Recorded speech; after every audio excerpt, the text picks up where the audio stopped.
எல்லாருக்கும் வணக்கம். ஸோ இந்த வீடியோவில் நம்ம பார்க்க போகிறது 2 நாளாக ஓடிக்கிட்டு இருக்கிற ஒரு நியூஸு. கிரிப்டோ கரன்சி மார்க்கெட்டில் பயங்கர கிராஷு. ஸோ ட்ரம்ப் வந்து ஒரு டேரிஃப் போட்டு அதுக்கு வந்து சைனா வந்து பதிலுக்கு அவங்கள்ட்ட இருக்கிற பிட்காயினை வந்து டம்ப் பண்ணுறாங்க அப்படின்னு சொல்லி நிறைய கிரிப்டோ கரன்சிஸ் வந்து கிட்டத்தட்ட 0 வரைக்கும் போயிருக்கு. பட் பிட்காயின்லேயுமே நல்லா டவுன் இருக்குன்னு சொல்லிட்டு இருக்காங்க. ஸோ வந்து நம்முடைய நிலைப்பாடு இதில் என்ன, ஸோ இன்வெஸ்டர்ஸ் எப்படி இதில் வந்து பாதுகாத்துக்கலாம், என்ன மாதிரி இது கிரிப்டோ கரன்சி என்ன மாதிரி ஒரு உலகம் அப்படின்னு பார்க்கலாம். வாங்க வீடியோக்குள்ளே போகலாம். ஆரம்பத்திலிருந்தே கிரிப்டோ கரன்சியை பொறுத்த வரைக்கும் எனக்கு அதில் ஒரு பெரிய ஒரு உடன்பாடு கிடையாது, ஒரு நம்பிக்கை கிடையாது. பெரிய பெரிய இன்வெஸ்டர்ஸ் ஈவன் இப்போ பிஆர் சுந்தர் மாதிரி பெரிய பெரிய ட்ரேடர்லாம் கூட வந்து நிறையா அட்வர்டைஸ்மெண்ட் பண்ணாங்க. இந்த மாதிரி கிரிப்டோலேயே ஃபிக்ஸட் டெபாசிட்லாம் வந்திருக்கு, நீங்கள் 13% ஏர்ன் பண்ணலாம், 15% ஏர்ன் பண்ணலான்னு சொல்லிட்டு முதலுக்கே மோசமாச்சு. இன்னொருத்தர் வந்து அக்ஷர் ஸ்ரீவத்சவா, அவருமே வந்து ஃபிக்ஸட் டெபாசிட் வித் 0 டேக்ஸ் அப்படிலாம் ப்ரமோட் பண்ணார். அப்புறம் வந்து லக்ஷ்மி காயின் என்எஃப்டிஸ் அப்படின்னு சொல்லி நிறையா வந்து ப்ரமோட் பண்ணார். எல்லாமே பார்த்தீங்கன்னா கடைசியில் வந்து முதலுக்கே மோசமாக தான் முடிஞ்சிருக்கு.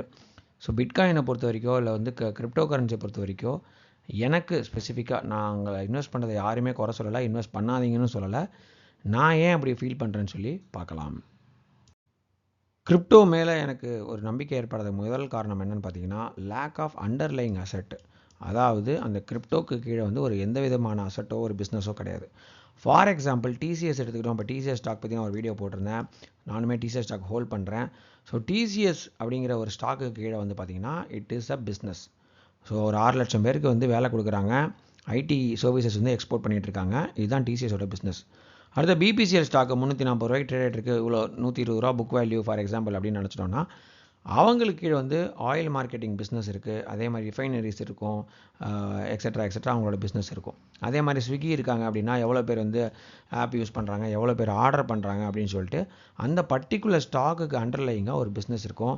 பட் கிரிப்டோ வந்து கம்ப்ளீட்லி டீசென்ட்ரலைஸ்டு ஒரு அசெட்டு. ஸோ அதுக்கு கீழே எந்த ஒரு பிஸ்னஸுமே கிடையாது.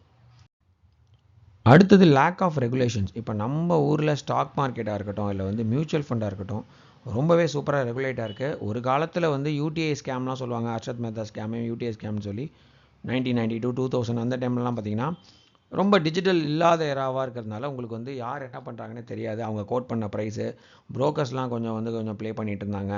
அப்புறம் பெரிய இன்வெஸ்டர்ஸ்லாம் சேர்ந்து வந்து ஷார்ட் செல்லிங் பண்ணி அந்த மாதிரிலாம் வந்து ரீட்டைல் ஏமாற்றிட்டு இருந்தாங்க. பட் இப்போலாம் வந்து ஏதாவது ரொம்ப நம்ம கொரோனா டைம்லேயே பார்த்தீங்கன்னா ரொம்ப வாலடைலிட்டி வந்தோன்னா எல்ஐசி வந்து நிறையா வந்து மார்க்கெட்டில் இன்வெஸ்ட் பண்ணாங்க. ஸோ மார்க்கெட் ஸ்டெபிலைஸ் ஆச்சு. வித்தின் ஒரு 2 மந்த்ஸ்லேயே வந்து ரெக்கவரி இருந்தது. ஸோ வந்து செபி இருக்காங்க, ஆர்பிஐ இருக்காங்க, இந்த மாதிரி நேஷ்னலைஸ்டு அதாவது ஒரு கவர்மெண்ட் பேக்டு இன்ஸ்டிடியூஷன் வந்து ஸ்டாக் மார்க்கெட்டாக இருக்கட்டும் இல்லை மியூச்சுவல் ஃபண்டாக இருக்கட்டும் இதை வந்து ரெகுலேட் பண்ணிகிட்ருக்காங்க. பட் கிரிப்டோக்கான ரெகுலேட்டர் இல்லை வந்து இது வந்து இப்படிங்கிறது யாருமே கிடையாது. மாறாக போத் ஃபினான்ஸ் மினிஸ்ட்ரியும் சரி ஆர்பிஐயும் சரி தே ஆர் கம்ப்ளீட்லி அகெயின்ஸ்ட் வந்து கிரிப்டோ. ஏன்னா எக்கச்சக்க டேக்ஸ் போட்டிருக்காங்க, நீங்கள் இன்வெஸ்ட் பண்ணும்போதே நிறைய டேக்ஸ்லாம் கட்டணும்னு சொல்கிறாங்க. ஸோ ரெகுலேஷனும் கிடையாது, ரெகுலேட்டருமே வந்து அதற்கு எதிராக தான் இருக்காங்க. அடுத்தது பார்த்திங்கன்னா இதோட டிரான்ஸ்பரன்சி. இப்போ டிசிஎஸோட ஸ்டாக் வந்து கிட்டத்தட்ட 30% இறங்கியிருக்கு. ஏன்னு பார்த்தீங்கன்னா க்ரோத் இல்லை அப்படின்னு சொல்கிறாங்க. அதேமாதிரி நிறைய பேர் வேலையிலேருந்து எடுத்துட்டாங்க அப்படின்னு சொல்கிறாங்க. ஸோ வந்து இந்த காரணங்களால் ஸ்டாக்கோட ப்ரைஸ் வந்து இறங்குது. இதே ஒரு கம்பெனி வந்து நல்லா பெர்ஃபார்ம் பண்ணிச்சு, இப்போ ஃபார் எக்ஸாம்பிள் ஜொமேட்டோ வந்து நெகட்டிவ்லேருந்து பாசிட்டிவ் வந்துடுச்சு அப்படின்னு தெரிஞ்சோடனே ஸ்டாக்கோட வேல்யூ வந்து ஏறுது. பட் இதில் பார்த்தீங்கன்னா திடீர்னு ஒரு நாள் 20% ஏறுது, திடீர்னு 40% இறங்குது. இவ்வளோ தான் சர்க்கியூட் லிமிட் அப்படின்னு கிடையாது. நேற்றுக்கு பார்க்குறேன் ஆல்ட் காயின்ஸ் அப்படின்னா என்னன்னு நமக்கு தெரியாது. நிறையா ஆல்ட் காயின்ஸ் வந்து கிட்டத்தட்ட 0 வரைக்கும் வந்துடுச்சு அப்படின்றாங்க. நிறையா மக்கள் வந்து இந்த மாதிரி இன்வெஸ்டர்ஸ்லாம் ரொம்ப ஒரு இன்ஃப்ளூயன்சர் மாதிரி ஆளே வந்து தற்கொலை பண்ணிக்கிற அளவு கூட ஆயிருக்கு. இந்த டிரான்ஸ்பரன்சி இல்லாதது வந்து ரொம்ப பெரிய பிரச்சனையாக நான் பார்க்குறேன். அடுத்து நம்ம பெரிய பிரச்சனை கிரிப்டோவில் என்னென்னு பார்த்தோம்னா ஹியூஜ் லெவரேஜ். இப்போ ஸ்டாக் மார்க்கெட், இந்தியன் ஸ்டாக் மார்க்கெட்டில் நீங்கள் ஒரு பங்கு வாங்குறீங்க அப்படின்னா எம்டிஎஃப்ல வச்சு வாங்கலாம், நீங்கள் லெவரேஜ் வச்சு வாங்கலாம். அதில் மேக்ஸிமம் அளவுடைய வந்து 5x தான். ஸோ 1 லட்ச ரூபாய்க்கு நீங்கள் பங்கு வாங்கணும், ஆனால் வந்து உங்கள்ட்ட 20,000 ரூபா இருந்தால் தான் நீங்கள் வாங்க முடியும். பட் கிரிப்டோவில் அப்படி கிடையாது. 20x 30x வரைக்கும் 100x வரைக்கும் லெவரேஜ் கொடுக்குறாங்க. அதாவது 1000 ரூபாய்க்கு நீங்கள் 1000 ரூபா வச்சுருந்தீங்கன்னா போதும், 1 லட்சம் மதிப்பான நீங்கள் காயின்ஸை வந்து வாங்கிக்கலாம் அப்படின்னு சொல்லி சொல்கிறாங்க.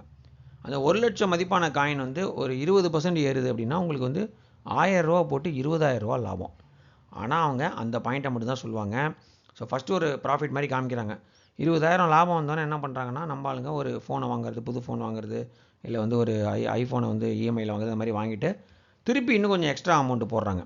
அந்த மாதிரி லெவரேஜ் பண்ணும்போது ப்ராஃபிட்டும் அதிகமாக வரும், லாஸும் 20% உங்களுக்கு குறைஞ்சதுன்னா உங்களுக்கு 20,000 மைனஸ். நீங்கள் போட்டது 1000 தான், ஆனால் 20,000 மைனஸு, அதுக்கு நீங்கள் பணம் கட்டணும். இந்த மாதிரி பிரச்சனைகள் நிறையா இருக்குது. ஸோ ரெகுலேட்டட் இல்லாததுனால லெவரேஜ் எக்கச்சக்கமாக கொடுக்குறாங்க.